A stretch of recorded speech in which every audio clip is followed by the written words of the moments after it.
नमस्कार दोस्तों, एक बार आप सबका फिर से बहुत बहुत स्वागत है आप सभी के अपने YouTube चैनल डियर गुरुजी पर। तो जितने लोग यहाँ पर जुड़ रहे हैं फटाफट कमेंट करके बताते हुए चलेंगे आप सभी को मेरी आवाज़ जो है क्लियर आ रही है कि नहीं आ रही है। And after that we will start the class. ठीक है, ये क्लास की टाइमिंग्स आपकी दी गई है तो आप लोग उसको नोट डाउन कर सकते हैं। साथ ही साथ दोस्तों टेलीग्राम पर जुड़ जाइए फॉर फ्री PDF, इंस्टाग्राम पर फॉलो कर लीजिए for any update. Directly message करना चाहते हैं तो आप लोग इंस्टाग्राम पर फॉलो कर सकते हैं। साथ ही साथ दोस्तों यहाँ पर आप सभी को पता है अनअकैडमी, यहाँ पर मैं डेली जो है अपनी क्लासेस लेकर के आता हूँ। डेली मैं आप सभी को जो इंपॉर्टेंट चीज़ें हैं यहाँ पर पढ़ाता रहता हूँ। आपके एग्ज़ाम के लिए B.Ed एग्ज़ाम हो गया, UPSI हो गया, इन सब की तैयारी जो मैं आपको करवा रहा हूँ। तो आप लोग वहाँ पे मुझे फॉलो कर लीजिए। नीचे आपको डिस्क्रिप्शन बॉक्स में मेरी प्रोफाइल का लिंक मिल जाएगा। साथ ही साथ दोस्तों मेरी क्लासेस को बिल्कुल फ्री में एक्सेस करने के लिए आप लोग इस इन्वाइट कोड का यूज कर सकते हैं, डियर गुरुजी। इस इन्वाइट कोड की मदद से आप लोग मेरी क्लासेस को बिल्कुल फ्री में एक्सेस कर सकते हो। साथ ही साथ दोस्तों अगर आप लोग प्लस में जाना चाहते हो, प्लस में कोई भी कोर्स खरीदना चाहते हो, किसी भी बैच कोर्स को ज्वाइन करना चाहते हो, UP PCS, UPSSC, UP SI, इन सब के बैच कोर्सेज ऑलरेडी चल रहे हैं। तो इन सब में अगर आप लोग ज्वाइन करना चाहते हो, एनरोल करना चाहते हो, तो आप लोग हमारे इस कोड की मदद से वहाँ पर एनरोल कर सकते हैं। आप लोग को अच्छा खासा डिस्काउंट वहाँ पर देखने को मिल जाएगा। तो चलिए स्टार्ट करते हैं आज की इस क्लास को। आज मैं आप सबको यहाँ पर पहले तो संज्ञा और सर्वनाम के बारे में बताऊंगा। भाई संज्ञा और सर्वनाम होता क्या है, मैं आपको धीरे धीरे बीच बीच करके आपको बेसिक्स भी क्लियर कर दे रहा हूँ। MCQs तो करवा ही रहा हूँ, बीच बीच में मैं आपको इस तरह के वीडियो दे देता हूँ जहाँ पर आपको संज्ञा और सर्वनाम और जो भी बेसिक्स हिंदी है, जैसे इसके पहले मैंने आपको समास पूरा क्लियर करवाया था। समास के पहले मैंने आपको और भी बहुत सारी चीज़ें क्लियर करवाई थी। अब संज्ञा और सर्वनाम इसके बाद जो क्लासेस आएंगी वो हो सकता है क्रिया विशेषण, या आप लोग कमेंट करके बता दीजिएगा कि आपको किस टॉपिक पर वीडियो चाहिए, तो वहाँ पर आपको देखने को मिलेगा। तो यहाँ पर अगर हम बात करते हैं भाई संज्ञा और सर्वनाम के बारे में, तो पहले संज्ञा जानेंगे। संज्ञा बेसिकली होता क्या है, तो आपने बचपन से ही पढ़ा है भाई संज्ञा क्या होता है। किसी व्यक्ति, वस्तु, स्थान, इनको भाई इनके नाम को जो बोध कराते हैं वो संज्ञा कहलाते हैं। तो वही परिभाषा यहाँ पर लिखा है कि किसी वस्तु, स्थान, प्राणी, अवस्था, गुण या भाव के नाम का बोध करवाने वाले जो शब्द हैं वो संज्ञा यानी कि नाउन कहलाते हैं। अब यहाँ पर ध्यान से देखिएगा, व्यक्ति में जैसे व्यक्ति का कोई भी नाम हो गया, श्री कृष्ण, शेर, चूहा, सांप, पुरुष, और इसके अलावा यहाँ पर स्त्री, बच्चा, तोता, ये व्यक्ति के अंतर्गत आ गया। यानी कि एक ह्यूमन जो होता है, बेसिकली ह्यूमन हो गया, कोई भी जानवर हो गया, वो व्यक्ति के अंतर्गत आएगा। अभी हम यहाँ पर इसका क्या बोलते हैं, भेद नहीं बता रहे हैं, सिर्फ बता रहे हैं कि यहाँ पर जो लिखा है ना वस्तु, स्थान, प्राणी, इसका मतलब क्या है। इसी तरह अगर हम बात करते हैं वस्तु के बारे में, तो वस्तु में आपका पुस्तक हो गया, पेन हो गया, कुर्सी हो गया, मेज हो गया। यानी कि आसपास आपको जो चीज़ें दिखाई पड़ रही है ना, चाहे आप खुद को देख रहे हो, चाहे आप किसी इंसान को देख रहे हो, किसी जानवर को देख रहे हो, कोई चीज़ देख रहे हो, वो सारी की सारी चीज़ें संज्ञा ही होती है। जैसे स्थान में आपने भारत नाम भी है ना, तो नाम भी, तो साथ ही साथ कोई नाम पढ़ रहे हो, किसी का नाम हो गया या किसी देश का नाम हो गया, भारत, मुंबई, कोलकाता, राजधानी, नगर, ग्राम, ये सारी की सारी चीज़ें संज्ञाएं होती हैं। इसी तरह एक होता है भाव। भाव में बहुत लोग कंफ्यूज रहते हैं। भाव क्या होता है बेसिकली, जैसे कोई भाव, बुढ़ापा एक भाव है, मिठास, कोई चीज़ मीठी लग रही है वो एक भाव है, सुझाव, गर्मी, सर्दी, लंबाई, चौड़ाई, सौंदर्य, माधुर्य, ये सब बेसिकली आपके संज्ञा के ही अंतर्गत आते हैं। क्लियर है। अब बात कर लेते हैं भाई संज्ञा को इन्हीं आधार पर कई भागों में बांटा गया है, लेकिन अभी ये जो चीज़ें दी गई हैं पहले जान लेते हैं, इनके कुछ उदाहरण जान लेते हैं। संज्ञा कुछ उदाहरणों से समझ लेते हैं कि संज्ञा के इन उदाहरणों में से जैसे कुछ ऐसे नाम होते हैं जो किसी विशेष व्यक्ति, वस्तु अथवा स्थान आदि का बोध कराते हैं। यानी कि कुछ ऐसे नाम होते हैं जो किसी विशेष व्यक्ति का या वस्तु का या अथवा स्थान का बोध कराते हैं। जैसे श्री कृष्ण किसी विशेष व्यक्ति की बोध करवाई जा रही है, बुद्ध किसी विशेष व्यक्ति के बारे में बताया जा रहा है, गांधी किसी विशेष व्यक्ति का नाम बताया जा रहा है। इसके अलावा यहाँ पर भारत किसी स्थान के बारे में बताया जा रहा है। तो यहाँ पर ये कुछ ऐसे नाम होते हैं जो किसी विशेष व्यक्ति, वस्तु अथवा स्थान का बोध कराते हैं। इसी तरह यहाँ पर दिया गया है कुछ ऐसे नाम हैं जो केवल साधारण जाति का बोध कराते हैं। साधारण जाति का बोध कराते हैं इन द सेंस, जैसे पुस्तक एक जाति का बोध कराता है कि पुस्तक आपका कुछ भी हो सकता है। मेरे पास एक पुस्तक पड़ी हुई है, एक पुस्तक हिंदी की है, एक पुस्तक इंग्लिश की है, तो इंग्लिश की भी वो पुस्तक ही बोलोगे, हिंदी वालों को भी पुस्तक ही बोलोगे। ऐसे नगर या ग्राम है, तो भाई नगर, भाई गोसाईगंज नगर है। इसके अलावा आपका बहुत सारे ऐसे नगर हो सकते हैं। ग्राम की बात करते हैं तो गाँव, ग्राम, तो हर जितने भी ग्राम हैं उनके आगे ग्राम तो लगाओगे ना, तो ये आपके एक जाति का, केवल साधारण जाति का बोध करा रहे हैं। जैसे कि आप ऐसे अगर आप लैंग्वेज में समझो, साधारण लैंग्वेज में समझो कि जैसे किसी की कास्ट है। अब भाई मान लो एक कास्ट लेते हैं गुप्ता, तो गुप्ता कास्ट का मतलब क्या हो जाता है कि भाई कोई दीपक गुप्ता होगा, कोई मृत्युंजय गुप्ता होगा, कोई अलका गुप्ता होगा, तो ऐसे अलग अलग नाम होंगे। तो ये कुछ आपके क्या हो गए, गुप्ता हो गया। समझ में आ गया ना। इसी तरह अगर हम बात करते हैं ऑप्शन नंबर सी के बारे में, कुछ ऐसे नाम जो ऐसे भावों का बोध कराते हैं जिनका अनुभव इंद्रियों द्वारा ही हो सकते हैं। अब ये देखो, ये भावों का बोध कराते हैं।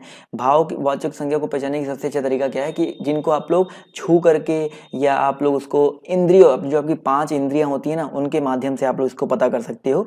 जैसे आपका यहाँ पर मिठास है, सुगंधित है, चतुराई है, तो ये कुछ ऐसी संज्ञाएं होती हैं जिनके बेसिकली हम लोग उनका अनुभव अपनी इंद्रियों द्वारा ही कर सकते हैं। क्लियर है?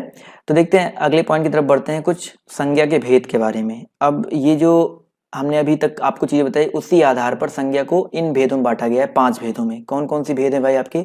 व्यक्तिवाचक संज्ञा, जातिवाचक संज्ञा, भाववाचक संज्ञा, समुदायवाचक संज्ञा और आपका द्रव्यवाचक संज्ञा। 5 तरह की संज्ञाएं होती हैं, व्यक्ति, जाति, भाव, समुदाय और द्रव्यवाचक संज्ञा। ये 5 तरह की संज्ञाएं होती हैं।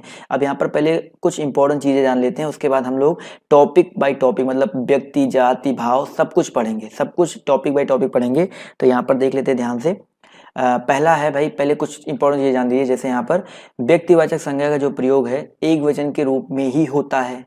हमें संज्ञा की पहचान, देखो जो व्यक्तिवाचक संज्ञा होता है उसका प्रयोग हमेशा किस वचन में होगा? एक वचन में। यानी कि जब भी आपको कोई व्यक्तिवाचक दिखे, कोई भी आपका प्रॉपर नाउन दिखे, वहां पर हमेशा उनका प्रयोग किस में होगा भाई? एक वचन के रूप में ही होगा। क्लियर है? ऐसे यहाँ पर देखिए अगला पॉइंट क्या कह रहा है कि हमें संज्ञा की पहचान व्यवहार रूप देखकर करनी चाहिए। जैसे यहाँ पर एक वाक्य दिया गया, ध्यान देखिएगा। क्या कह रहा है कि स्वर्गीय श्री रूप नारायण वागले एक उच्च कोटि के चिकित्सक थे। यहाँ देखा जाए तो ये जो श्री रूप नारायण वागले है, इससे तात्पर्य है ये किसी व्यक्ति विशेष के बारे में बताया जा रहा है, एक व्यक्ति विशेष के बारे में बताया जा रहा है, तो ये व्यक्तिवाचक संज्ञा हो जाएगा। क्लियर है? इसके अलावा दूसरा सेकंड पढ़ो कि देहरादून में चिकित्सक सम्मेलन हुआ। अब यहाँ पर चिकित्सक की बात करते हैं, तो चिकित्सक जो शब्द है ये चिकित्सक किसी जाति, मतलब चिकित्सक सम्मेलन हुआ, वहां पर जितने भी चिकित्सक होंगे सारे चिकित्सक ही तो होंगे, तो ये चिकित्सक जाति का बोध हो जाएगा। इसी तरह यहाँ पर देहरादून दिया गया, तो देहरादून देखा जाए तो एक विशेष व्यक्ति, यानी कि देहरादून अकेला है, कोई और देहरादून, मतलब पूरे इंडिया में एक ही तो देहरादून है ना, तो जो चीज सिंगल होती है वो भी आपका व्यक्तिवाचक के ये अंडर में आता है। तो ये आपका क्या हो जाएगा सर? व्यक्तिवाचक संज्ञा हो जाएगा। समझ में आ गया दोस्तों? चलिए, आई होप ये चीजें क्लियर होंगी आपको। अब आते हैं अगले पॉइंट की तरफ। तो अगला पॉइंट देखिए ध्यान से, यहाँ पर क्या कह रहा है? व्यक्तिवाचक संज्ञा परिभाषा जान लेते हैं। अब मैंने आपको व्यक्तिवाचक संज्ञा आपको बता दिया है क्या चीजें होती हैं। अब व्यक्तिवाचक संज्ञा की परिभाषा जान लीजिए। जैसे जिस संज्ञा शब्द से किसी विशेष व्यक्ति, वस्तु अथवा स्थान का बोध हो उसे व्यक्तिवाचक संज्ञा कहते हैं। मैं आपको पहले भी समझा चुका हूं कि व्यक्तिवाचक संज्ञा होता क्या है। जो चीजें सिंगल होती है, जैसे श्री कृष्ण भगवान की बात करते हैं, तो ये किसी का नाम, किसी का भी नाम अगर आ गया, याद रखो किसी का नाम आ गया, वो हमेशा व्यक्तिवाचक संज्ञा के अंतर्गत आएगा। जैसे श्री कृष्ण, गौतम बुद्ध, सीता, ये आपके व्यक्तिवाचक संज्ञा हो गई। किसी पुस्तक का नाम आ गया, पुस्तक का नाम, किसी का नाम, किसी भी चीज का नाम हो, पुस्तक का नाम हो, किसी का भी नाम होगा, जैसे रामायण हो गया, महाभारत हो गया, तो ये हमेशा व्यक्तिवाचक संज्ञा के अंतर्गत आएगा। गीता हो गई, ये सारे आपके व्यक्तिवाचक संज्ञा के अंतर्गत आएंगे। या किसी स्थान का नाम, किसी भी चीज का जो नाम होता है, आप इसे समझ लो, वो आपके व्यक्तिवाचक संज्ञा होते हैं। क्लियर है? व्यक्तिवाचक संज्ञा में तो कोई डाउट नहीं है आपको। चलिए, आई होप क्लियर होगा। आते हैं अगले पॉइंट की तरफ। तो अगला पॉइंट ध्यान से देखिए, यहाँ पर क्या कह रहा है? जातिवाचक संज्ञा। अब जैसे व्यक्तिवाचक है वैसे आपका जातिवाचक थोड़ा सा इसमें डिफरेंस है। अब देखो व्यक्तिवाचक में क्या होता है? प्रॉपर होता है, किसी व्यक्ति के बारे में प्रॉपर बात कर रहे हैं। लेकिन हम बात करते हैं अगर जाति के बारे में, तो जाति का मतलब होता है, जैसे आपने जाति वैसे भी अगर नॉर्मल लाइफ से आप जोड़ो, तो जाति मतलब क्या होता है सर? आपका कास्ट होता है। जाति मतलब क्या होता है? कास्ट होता है। जैसे 4-5 लोग हैं, तो सबके अगर जैसे 2 लोग हैं, मान लीजिए एक का नाम है राम, एक का नाम है श्याम। अब मान लीजिए राम शर्मा है और श्याम भी आपका क्या है? शर्मा है। तो राम शर्मा, श्याम शर्मा। तो राम और श्याम की बात करते हैं, तो ये आपका क्या हो गया? व्यक्तिवाचक हो गया, एक व्यक्ति का बोध करा रहे हैं। लेकिन शर्मा शर्मा तो दोनों में देखिए कॉमन है ना, तो शर्मा क्या हो जाएंगे? आपके जाति का बोध करा रहे हैं। यानी कि जिस संज्ञा शब्द से उसकी संपूर्ण जाति का बोध हो उसे जातिवाचक संज्ञा कहते हैं। जैसे मनुष्य, नदी, गांव, भैंस। अब देखो मनुष्य मतलब मनुष्य मैं भी हूँ, मनुष्य जो आप वीडियो लोग देख रहे हैं वही मनुष्य हैं, तो मनुष्य तो सब हैं। लेकिन अगर हम अपने आप को बोल दें मेरा नाम आर्यन है, तो मैं एक जाति व्यक्तिवाचक हो गया। लेकिन मैं बता रहा हूँ कि मेरा नाम आर्यन जायसवाल है, तो जायसवाल बहुत सारे लोग हैं, तो जायसवाल जो हो जाएगा कास्ट हो जाएगा, यानी कि जातिवाचक संज्ञा हो जाएगा। इसी तरह नदी। अब नदी की बात करते हैं, तो नदी आपका सिर्फ और सिर्फ नदी अगर बात करते हैं तो आपका जाति के अंदर आ जाएगा। लेकिन हमने बोल दिया गंगा नदी, अब देखो गंगा बोल दिया तो गंगा एक नाम हो गया नदी का। अब गंगा नदी तो एक ही है इंडिया में, तो आपकी क्या हो जाएगी? ये गंगा जो हो जाएगी व्यक्तिवाचक हो जाएगी। इसी तरह गांव, सिर्फ गांव बोल रहे हैं तो आपका जाति है, लेकिन किसी गांव का नाम दे दिया भाई, कोई भी गांव का नाम दे दिया, रामपुर दे दिया, कुछ भी दे दिया, तो रामपुर आपका व्यक्तिवाचक संज्ञा के अंतर्गत आ जाएगा। और भैंस, भैंस का अगर आपने नाम दे दिया तो भैंस, देखो कई सारी भैंसें हैं। इसी तरह गाय, घोड़ा, लड़का, पर्वत, नगर, ये सारे के सारे आपके जातिवाचक संज्ञा के अंतर्गत आते हैं। क्लियर है जातिवाचक संज्ञा? आई होप जातिवाचक संज्ञा, इससे ज्यादा कुछ नहीं होगा भाई, ये आई होप क्लियर हो गया होगा सभी को, समझ में आ गया ना। चलिए आते हैं अगले पॉइंट की तरफ। तो भाई अगला पॉइंट है भाववाचक संज्ञा। अब ये भाववाचक संज्ञा क्या होता है? भाववाचक संज्ञा की अगर हम बात करते हैं तो परिभाषा समझो, मैंने अभी आपको बताया था व्यक्ति, जाति, भाव क्या होता है। तो भाववाचक संज्ञा की अगर हम बात करते हैं तो आपका ये जिस संज्ञा शब्द से पदार्थों के अवस्था, गुण, दोष, धर्म आदि का बोध हो, उसे हम लोग क्या बोलते हैं दोस्तों?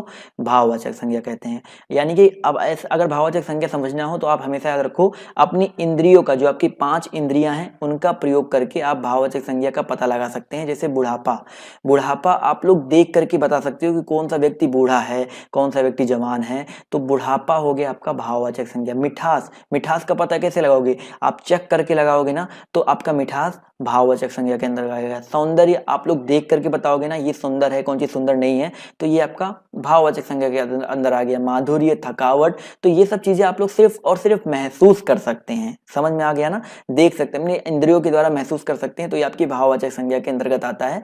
तो बताइए सर, भाववाचक संज्ञा क्लियर है?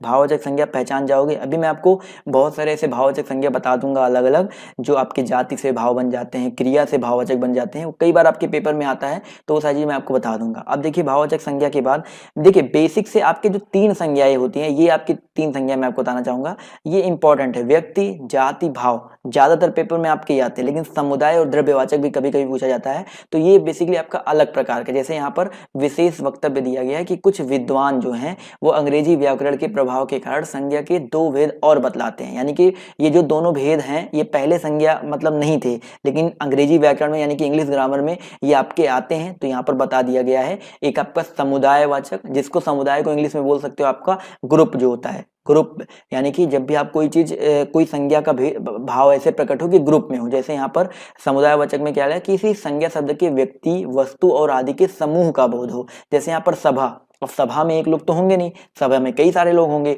तो ये समुदाय हो गया ना, एक ग्रुप हो गया ना। अब कक्षा की बात करते हैं, क्लास में एक लड़का स्टूडेंट आएगा तो कक्षा बनेगा नहीं, कक्षा में ढेर सारे स्टूडेंट्स का समूह होता है। सेना एक व्यक्ति से होती नहीं, सेना में बहुत सारे लोग होते हैं। भीड़, पुस्तकालय, दल, तो ये दोस्तों आपके किसके अंडर में आते हैं सर? समुदायवाचक संज्ञा में आते हैं। समझ में आ गया दोस्तों समुदायवाचक संज्ञा क्या है? क्लियर है? यस और नो? फटाफट आप लोग बोलते हुए चलेंगे यस और नो। चलिए सबको क्लियर है, बढ़ते हैं अगले पॉइंट की तरफ। तो अगला पॉइंट देखिए यहाँ पर द्रव्यवाचक संज्ञा क्या है। अब बात कर लेते दोस्तों अगर हम द्रव्यवाचक संज्ञा के बारे में, तो द्रव्य से ही आपका क्लियर हो रहा है कि द्रव्य का मतलब क्या होता है दोस्तों। आपका द्रव्य का मतलब होता है कोई पदार्थ हो गया, द्रव्य मतलब होता है ठोस, द्रव, गैस, कुछ भी हो सकता है, ठोस हो, द्रव हो, गैस हो, कुछ भी हो, तो जिन संज्ञा शब्दों में किसी धातु, द्रव्य आदि पदार्थों का बोध हो, उन्हें क्या बोलते हैं हम लोग? द्रव्यवाचक संज्ञा बोलते हैं। जैसे कि आपका घी हो गया, आपका तेल हो गया, तो घी हो गया, तेल हो गया, सोना हो गया, चांदी हो गया, पीतल हो गया, चावल हो गया, लोहा हो गया, गेहूं हो गया, तो ये आपके द्रव्य के अंतर्गत आते हैं। तो ये रहे दोस्तों संज्ञा के आपकी जो 5 भेद होते हैं। तो बताइए 5 भेद क्लियर है? 5 भेद क्लियर है? यस और नो? फटाफट सब लोग कमेंट करके बता दो। चलिए सबको क्लियर है। अब देखो इन 5 भेद के बाद आपका एक बहुत इंपॉर्टेंट चीज आता है, भाववाचक संज्ञा बनाना। भाववाचक संज्ञा बनाना। अब भाववाचक संज्ञा बनाते कैसे हैं? अब देखो ये जो भाववाचक संज्ञा है आपके जातिवाचक से बन जाते हैं, क्रिया से बन जाते हैं, विशेषण से बन जाते हैं। कई बार आपके पेपर में पूछा जाता है क्वेश्चन। तो जैसे यहाँ पर कुछ एग्जांपल मैंने लिए हैं कि भाववाचक संज्ञा बनाना। लिक्विड भी होता है सर, मैंने बताया ना लिक्विड, देखो तेल आपका लिक्विड है ना, लिक्विड मतलब द्रव होता है, मैंने बताया था ना द्रव होता है। अब देखो यहाँ पर क्या है, भाववाचक संज्ञा बनाना। अब भाववाचक संज्ञाएं देखिए 4 प्रकार के शब्दों से बनती हैं। एक आपका जातिवाचक संज्ञा से बन जाता है, सर्वनाम से भी आपका भाववाचक संज्ञा बनता है, विशेषण से भी आपका भाववाचक संज्ञा बन जाता है, और आपका यहाँ पर भैया क्रिया से भी भाववाचक संज्ञा बन जाता है। जैसे यहाँ पर जातिवाचक संज्ञा से पहले हम जान लेते हैं कि जातिवाचक संज्ञा से भाववाचक कैसे बनता है। जैसे आदमी से आदमियत है, क्या है भाई, आदमी से आदमियत है, तो अगर आदमी की बात कर रहे हैं तो ये आपका जातिवाचक के अंतर्गत आएगा। तो आदमियत की बात कर लें तो ये वर्ड याद रखिएगा, आदमियत जो वर्ड है वो आपका भाववाचक के अंतर्गत आएगा। पशु की बात करते तो सिर्फ पशु आपका एक जातिवाचक संज्ञा है, लेकिन पशुता बोल दें तो आपका ये भाववाचक संज्ञा के अंतर्गत आ जाएगा। इसी तरह आपका बालक जो है, आपका बालक आपका जातिवाचक संज्ञा है, लेकिन बालकपन बोल दें तो आपका क्या हो जाएगा, भाववाचक संज्ञा हो जाएगा। इसी तरह आप लोग कमेंट करके बताइए सर, मित्र अगर आपका जातिवाचक संज्ञा है तो इसका भाववाचक क्या हो सकता है, मित्र का भाववाचक क्या हो सकता है, फटाफट बताइए सभी लोग, जितने लोग जुड़े हैं यहाँ पर कमेंट करते हैं तो मजा आएगा। मित्र हमने बोल दिया एक जातिवाचक संज्ञा है, तो इसका भाववाचक क्या हो जाएगा। जी हाँ, जवाब देखिए आना शुरू हो गया है। चलिए जवाब देखिए यहाँ पर आना शुरू हो गया है, बिल्कुल सही बात है, मित्रता। मित्र अगर आपका भाववाचक है तो इसका जातिवाचक क्या हो, सॉरी इसका जातिवाचक है तो इसका भाववाचक हो जाएगा मित्रता। इसी तरह प्रभु, प्रभु अगर आपका देखिए भाव जातिवाचक है तो प्रभु का क्या बोलते हैं आपका, सॉरी प्रभु का भाववाचक क्या हो जाएगा, प्रभुता हो जाएगा। तो ये सारी चीजें होती है भैया जातिवाचक से भाववाचक। क्लियर है, जातिवाचक से भाववाचक सभी को क्लियर है, यस और नो, फटाफट कमेंट करके बताते रहो। क्लियर है, मजा आ रहा है कि नहीं आ रहा है, आप कमेंट करोगे तो मजा आएगा मुझे भी। चलिए आते हैं अगले पॉइंट की तरफ। तो अगला पॉइंट देखिए यहाँ पर कुछ है सर्वनाम से भाववाचक संज्ञा। अब सर्वनाम से कैसे हैं, जैसे आपका अपना, अपना एक सर्वनाम है। अब सर्वनाम अभी आपको आगे आपको मैं बताऊंगा सर्वनाम होता क्या है। तो सर्वनाम आपका एक अपना है, तो सर्वनाम से आपका देखो अपनापन आ गया, अपनत्व आ गया। अपना से अपनापन, देखो ये आपका सर्वनाम है, ये आपका भाववाचक संज्ञाएं हैं। पराया तो परायापन हो गया, क्लियर है। सर्व तो आपका सर्वस्व हो गया। मम तो आपका ममत्व हो गया। यानी कि ये सारे के सारे आपके मम, सर्व, पराया, अपना, ये सर्वनाम है, ये भी याद रखिएगा, आपके सामने ये पॉइंट है। और ममत्व भाववाचक संज्ञा, सर्वस्व भाववाचक संज्ञा, परायापन भाववाचक संज्ञा, अपनापन भाववाचक संज्ञा। क्लियर है। इसी तरह यहाँ पर विशेषण से, विशेषण सबको पता है ना क्या होता है, आगे मैं सब कुछ पढ़ाऊंगा। विशेषण क्या होता है, विशेषण की अगर हम बात करते हैं तो जैसे मीठा है, तो मीठा से यहाँ पर मिठास, वैसे इंग्लिश थोड़ा सा वर्धनी यहाँ पर शुद्ध कर लीजिएगा, मिठास ऐसे नहीं होता है। तो मीठा आपका विशेषण है, इसका क्या हो जाएगा, मिठास हो जाएगा। मधुर आपका माधुरी हो जाएगा। मधुर आपका विशेषण है, वह बहुत मधुर बोलता है, तो विशेषता बता रहा है ना, लेकिन इसके भाववाचक संज्ञा बदलेंगे तो माधुर्य हो जाएगा। तो माधुर्य आपका एक भाववाचक संज्ञा के अंतर्गत आता है। निर्बल एक आपका विशेषण है, वो बहुत निर्बल है, लेकिन निर्बलता कर दिए तो ये आपका भाववाचक संज्ञा के अंतर्गत आ जाएगा। अच्छा, कुछ यहाँ पर मैं आपको आपसे पूछता हूँ कि एक विशेषण है हरा, हरा रंग वाला नहीं बता रहा हूं मैं, चलो ठीक है रंग वाला ही मान लो। तो हरा अगर आपका विशेषण है तो इसका क्या बोलते हैं, भाववाचक संज्ञा क्या हो सकता है, कोई कमेंट करके बताएगा। चलिए बहुत आसान सा है, कोशिश करोगे तो आप लोग सभी लोग यार जवाब देने की कोशिश करेंगे तभी तो मजा आएगा। हरा अगर आपका विशेषण है तो इसका भाववाचक क्या हो जाएगा, एग्जाम्पल दे दूं, चलो एग्जाम्पल नहीं दे सकता हूं, मतलब आप लोग कमेंट करके बताओ। चलिए तो यहाँ पर देखिए याद रखिएगा हरियाली हो जाएगा, हरा का क्या हो जाएगा दोस्तों आपका हरियाली हो जाएगा। क्लियर है। इसी तरह अगर मान लीजिए एक प्रवीण है, वो बहुत प्रवीण है, तो प्रवीण का तो आराम से बता सकते हो आप लोग, प्रवीण का तो बताइए सभी लोग, प्रवीण का क्या हो जाएगा, प्रवीण अगर आपका क्या बोलते हैं एक प्रवीण, हाँ वह बहुत प्रवीण है, एक आपका विशेषण है तो इसका भाववाचक क्या हो जाएगा, चलिए तो इसका भाववाचक हो जाएगा दोस्तों प्रवीणता। क्या होगा दोस्तों, प्रवीणता, बिल्कुल सही जवाब देखिए आना शुरू हो गया है, तो प्रवीणता हो जाएगा। इसी तरह अगर हम बात करते हैं निपुण के बारे में, तो निपुण क्या हो जाएगा दोस्तों, निपुण, निपुण का भी जैसे प्रवीण का प्रवीणता हुआ है तो निपुण का क्या हो जाएगा, निपुणता हो जाएगा। क्लियर है दोस्तों, समझ में आ गया ना, बिल्कुल सही बात है, सबके जवाब यहाँ पर बिल्कुल करेक्ट आए हैं। तो ये तो भाई सर्वनाम से हो गए, विशेषण से हो गए, और आपके भाववाचक सॉरी जातिवाचक से भाववाचक हो गए। अब एक बच रहा आपका क्रिया से, क्रिया से भी जान लेते हैं। तो अगर हम बात करते हैं भैया क्रिया के बारे में, तो क्रिया से जो आपकी भाववाचक संज्ञाएं हैं वो कौन कौन सी, जैसे खेलना, खेलना एक क्रिया है ना, तो खेलना से बना है खेल, खेलना से क्या बना है दोस्तों आपका खेल बना है, तो ये आपका क्रिया से बनने वाली भाववाचक संज्ञा होगी। लिखना एक क्रिया है ना, तो लिखना से लेख बना है, तो ये सब चीज याद रखिए। खेल अगर आपके सामने आ जाए तो ये भाववाचक क्रिया संज्ञा है। लिखना क्रिया है, इससे भाववाचक संज्ञा आपका लेख बना हुआ है। लेना देना से क्या बना आपका सर, लेन देन बना हुआ है। इसी तरह पढ़ना से आपका क्या बना हुआ सर, आपका पढ़ाई बना हुआ है। इसी तरह कमाना से आपका दोस्तों क्या बना हुआ है, कमाई बना हुआ है। क्या हुआ बना है सर आपका, कमाई। और उड़ना से क्या बना दोस्तों आपका, उड़ान बना हुआ है। क्लियर हो गया। तो ये रहे संज्ञा। तो एक शॉर्ट मतलब 10-15 मिनट में आपका जो शॉर्ट रूप में आपका पूरा संज्ञा जो है क्लियर हो गया। तो बताइए सर संज्ञा में किसी को कोई डाउट है, किसी को संज्ञा में इसके अलावा आपके सिलेबस में अगर आप UP triple S UP PCS तक तैयारी कर रहे हो तो इसके आगे संज्ञा में कुछ भी नहीं पूछा जाएगा। मैं एमसीक्यूज करवा दूंगा इसके बाद, तो आपका वो सब सारी चीजें जो है आपकी क्लियर हो जाएंगी। बताइए सर संज्ञा क्लियर है सभी को, बताइए यस और नो, क्लियर है। चलिए सब लोग यार लाइक कर दीजिएगा वीडियो, अगर आपको पसंद आता है तो लाइक करके ही जाइएगा। समझ में आ गया दोस्तों? जी हाँ, बिल्कुल सही बात है। तो अभी हम जानेंगे सर्वनाम के बारे में। दोस्तों सर्वनाम क्या होता है? सर्वनाम संज्ञा के बाद, संज्ञा मैंने आपको बता दिया, अब सर्वनाम के बारे में जान लेते हैं। तो सर्वनाम की एक परिभाषा दी है, वैसे समझ लो सर्वनाम क्या होता है। आप ऐसा समझ लो कि संज्ञा के स्थान पर ये प्रयुक्त होते हैं, संज्ञा के स्थान पर ये प्रयुक्त होते हैं। जैसे एक एग्जाम्पल समझो, मैं एक लाइन बोल रहा हूँ, एक लाइन समझिएगा ध्यान से कि राम एक अच्छा लड़का है। मैंने अभी संज्ञा का यूज किया, राम का यूज किया, लेकिन उसके बाद मैंने अगली लाइन जोड़ दी, राम एक अच्छा लड़का है, वह क्रिकेट खेलता है। यानी कि जो राम है अभी आपका एक संज्ञा के रूप में यूज हुआ, लेकिन सेकंड लाइन में हमने बोल दिया वह क्रिकेट खेलता है। तो आपका वह जो है किसके लिए यूज हुआ है? राम के लिए यूज हुआ है। तो वह जो है अगर राम के लिए यूज हुआ तो वह क्या हो जाएगा? आपका सर्वनाम हो जाएगा। तो सर्वनाम बेसिकली क्या होता है दोस्तों? इसके लिए यूज होता है संज्ञा के स्थान पर प्रयुक्त होता है। तो यहाँ पर परिभाषा भी लिखी गई है कि भैया संज्ञा के स्थान पर प्रयुक्त होने वाले शब्द को ही सर्वनाम कहते हैं। अब संज्ञा की पुनरुक्ति को, यानी कि संज्ञा बार बार रिपीट ना हो, पुनरुक्ति को दूर करने के लिए ही सर्वनाम का प्रयोग किया जाता है। जैसे यहाँ पर एग्जाम्पल दिया गया है, मैं, हम, तू, तुम, वह, यह, आप, कौन, कोई, जो आदि, ये सारी की सारी जो है आपकी सर्वनाम के अंतर्गत आते हैं। ये कुछ आपके सर्वनाम यहाँ पर दिए गए हैं। अब सर्वनाम के अलग अलग प्रकार है भैया, उनके बारे में भी जान लेते हैं। जैसे कि आपका सर्वनाम के भेद यहाँ पर दिया गया है। तो आपका ये होता है सर्वनाम पुरुषवाचक सर्वनाम, निश्चयवाचक सर्वनाम, अनिश्चयवाचक सर्वनाम, प्रश्नवाचक सर्वनाम, संबंधवाचक सर्वनाम और निजवाचक सर्वनाम। तो आपके टोटल 6 प्रकार के होते हैं। और सबसे ज्यादा जो आपका पूछा जाता है ये पूछा जाता है पुरुषवाचक के अंतर्गत जो भेद आए हैं, उत्तमवाचक सर्वनाम, आपका मध्यम पुरुष, उत्तम पुरुष, मध्यम पुरुष और आपका अन्य पुरुष। तो बहुत ही सिंपल सा है, बहुत ही आसान सा है। आपको मैं पहले ये 6 जो है पुरुष, निश्चय, अनिश्चय, प्रश्न और संबंध और निज एक छोटे से शॉर्ट में बता देता हूं। उसके बाद मैं आपको और भी डिटेल में आपको सब कुछ चीजें बता दूंगा। अब जैसे यहाँ पर पहले पुरुषवाचक सर्वनाम क्या है, जल्दी से देख लो भाई। अगर हम बात करते हैं पुरुषवाचक सर्वनाम के बारे में, तो जिस सर्वनाम का प्रयोग वक्ता या लेखा स्वयं अपने लिए अथवा श्रोता या पाठक के लिए अथवा किसी अन्य के लिए करता है तो वह पुरुषवाचक सर्वनाम कहलाता है। बताओ, परिभाषा तो इतना लंबा चौड़ा दे दिया, क्या है बेसिकली पुरुषवाचक का मतलब क्या होता है कि पुरुषवाचक जो होता है सिर्फ और सिर्फ अपने लिए यूज होता है। जैसे यहाँ पर अपने लिए या किसी सुनने वाले के लिए, कोई व्यक्ति सुन रहा आपकी बात को, उसके लिए यूज हुआ है, या आपको कोई तीसरा व्यक्ति है। यहाँ पर साफ साफ लिखा है कि लेखक स्वयं अपने लिए अथवा श्रोता या पाठक के लिए, तो यहाँ पर ये पुरुषवाचक होता है। जैसे आपका यहाँ पर 3 तरह के, उत्तम, मध्यम, अन्य। अब उत्तम, मध्यम, अन्य मैं आपको बिल्कुल आसानी से एक छोटा सा एग्जाम्पल देकर समझा देता हूँ, वहीं आपको भेद भी समझ में आ जाएगा कि उत्तम क्या होता है, मध्यम क्या होता है, अन्य क्या होता है।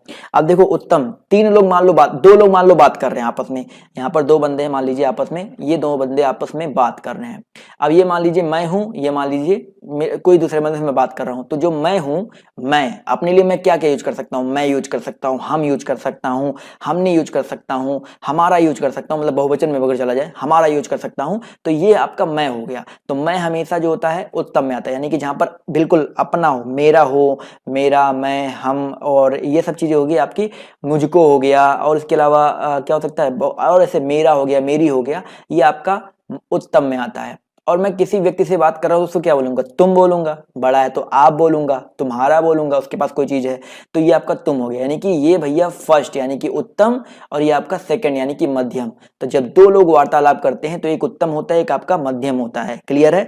लेकिन मान लो हम दोनों किसी तीसरे व्यक्ति, यहाँ पे एक तीसरा व्यक्ति खड़ा हुआ है, हम तीसरे व्यक्ति के बारे में बात करेंगे, अरे देखो वो लड़का जा रहा है, यानी कि हमने क्या यूज किया, देखो वो, तो वो के बारे में हमने यूज किया। तो जो ये वो है ये आपका किसके आ जाएगा भैया, अन्य के अंतर्गत आ जाएगा। इसको थर्ड, इंग्लिश में थर्ड पर्सन बोलते हैं, फर्स्ट पर्सन, सेकंड पर्सन और थर्ड पर्सन। तो इसके लिए हम लोग क्या यूज कर सकते हैं, वह, वो, और बहुत सारे लोग हैं तो वे। तो ये सारे आपके किसके अंतर्गत आते हैं, अन्य के अंतर्गत। यहाँ पर आप जो है आपका मध्यम के अंतर्गत आता है, इसको लिख लीजिएगा, आप जो है मध्यम के अंतर्गत आता है, यहाँ पर गलत है। तो वह, वे, इसके अलावा वो सब, यह, ही, सी, इट, दे, आप ऐसे इंग्लिश समझ लो, ही, सी, इट, दे, यह, वह, वे, ये सारे आपके अन्य के अंतर्गत आते हैं। तो ये तीनों चीजें क्लियर हैं, उत्तम, मध्यम, अन्य। बताइए कोई डाउट है उत्तम, मध्यम, अन्य में? अगर कोई डाउट हो तो कमेंट करके पूछो, अदरवाइज आगे बढ़ा जाए।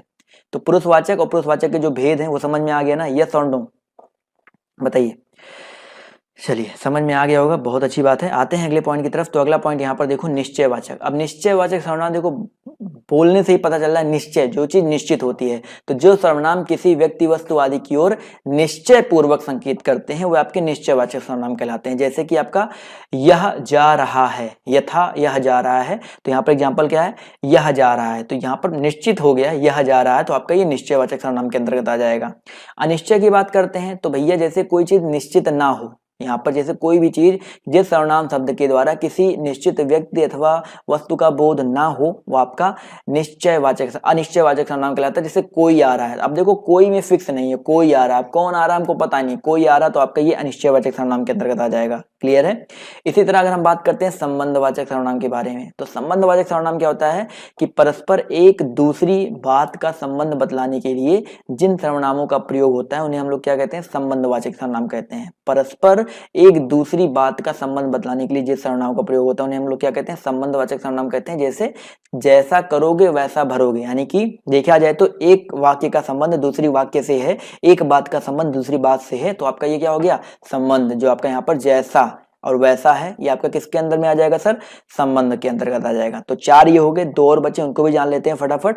तो आपके कौन कौन से भैया, प्रश्नवाचक सर्वनाम की परिभाषा क्या है, प्रश्नवाचक, यानी कि जहां पर कुछ प्रश्न आ जाए, जैसे जो सर्वनाम संज्ञा शब्दों के स्थान पर तो आते हैं किंतु वाक्य को प्रश्नवाचक भी बनाते हैं, वे आपके प्रश्नवाचक सर्वनाम कहलाते हैं। जैसे क्या, कौन आदि, यानी कि ये वाक्य को क्या बना दिए, एक प्रश्नवाचक बना दिए, तो आपका ये क्या हो जाएगा सर, प्रश्नवाचक सर्वनाम हो जाएगा। ये तो बहुत आसान था।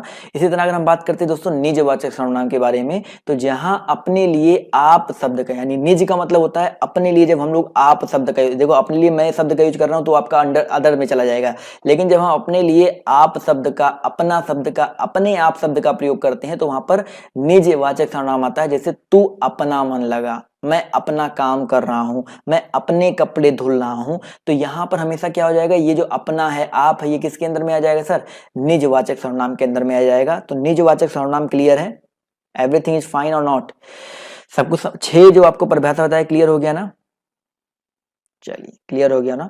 अब यहाँ पर एक बहुत छोटी सी चीज है वो भी जान लेते हैं, उसके बाद हम लोग बढ़ेंगे आगे की तरफ। बहुत छोटी सी चीज है कि सर्वनाम शब्दों का विशेष प्रयोग, यहाँ पर क्या लिखा है ध्यान समझ लीजिएगा, आप, वे, ये, हम, तुम शब्द जो होते हैं बहुवचन के रूप में होते हैं, किंतु आदर प्रकट करने के लिए इनका प्रयोग एक व्यक्ति के लिए भी होता है। यानी कि आपने सोचा है कि जो आप है, ये आप क्या है, आपका एक बहुवचन है, ये, वे, हम, तुम, ये सारे आपके हमेशा बहुवचन में होते हैं, लेकिन अगर आदर व्यक्त करना भाई आप क्या कर रहे हो, तो यानी कि ये आपका बहुवचन एक व्यक्ति के लिए भी यूज हो गया। आप शब्द स्वयं के अर्थ में भी प्रयुक्त होता है। जो आप शब्द है या आप अपने लिए यूज कर सकते हो कि मैं अपना काम अपने आप करूं, अपना काम अपने आप करता हूं, मैं अपना काम अपने आप करता हूं, तो ये आप मैंने देखिए अपने स्वयं के अर्थ में भी प्रयुक्त कर लिया।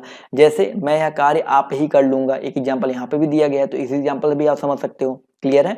इसी तरह एक और पॉइंट दिया गया कि सर्वनाम में संज्ञा की ही भांति लिंग वचन कारक होते हैं पर इसमें संबोधन कारक नहीं होता है। यानी कि सर्वनाम में भी जो संज्ञा की भांति क्या होता है, लिंग वचन, लिंग क्या होता है, एक क्या बोलते हैं जैसे स्त्रीलिंग पुल्लिंग, वचन क्या होता है एक वचन दो वचन, कारक तो आपके होते हैं टोटल कर्ता ने कर्म को, ये सारे आपके कारक होते हैं, और पर इसमें संबोधन कारक नहीं होता। तो याद रखिएगा सर्वनाम में कौन सा कारक नहीं होता, ये बहुत इंपॉर्टेंट है। कौन सा कारक नहीं होता दोस्तों, आपका संबोधन कारक नहीं होता है। और कारकों की विभक्तियों के साथ सर्वनाम के रूप बदल जाते हैं, जैसा कि सर्वनाम रूप अनेक नामक तालिका में, एक तालिका आपको बाद में बता दूंगा, वो सर्वनाम रूप अनेक आपका जैसे मैं है तो मैं कर्ता में कैसे करोगे, मैंने कर दोगे, मैं का कर्ता रूप क्या हो जाएगा मैंने, क्योंकि कर्ता नहीं होता है। ऐसे हम तो हमने हो जाता है, ऐसे कर्म हो जाएगा मैं का मुझको हो जाएगा, तो ये आपका अलग चीज है, बट यहाँ पर ये चीज याद रखिएगा। तो बताइए सर, वो तालिका अगर आप कहोगे तो मैं कभी आपको तालिका भी अच्छे समझा दूंगा, बट वो ज्यादा इंपॉर्टेंट नहीं है, वो सभी लोग को पता होता है। तो इतनी चीज बताइए, आपको समझ में आ गई। तो संज्ञा और सर्वनाम में बताइए किसी को कोई डाउट है, संज्ञा और सर्वनाम इसके बाद कोई डाउट है, मैं आपको एमसीक्यूज करवा दूंगा तो इसके बाद कोई डाउट नहीं होगा। क्लियर है। चलिए तो इसी को इस मतलब जो परिभाषा वाला सेशन है इसको यहीं पर समाप्त करते हैं।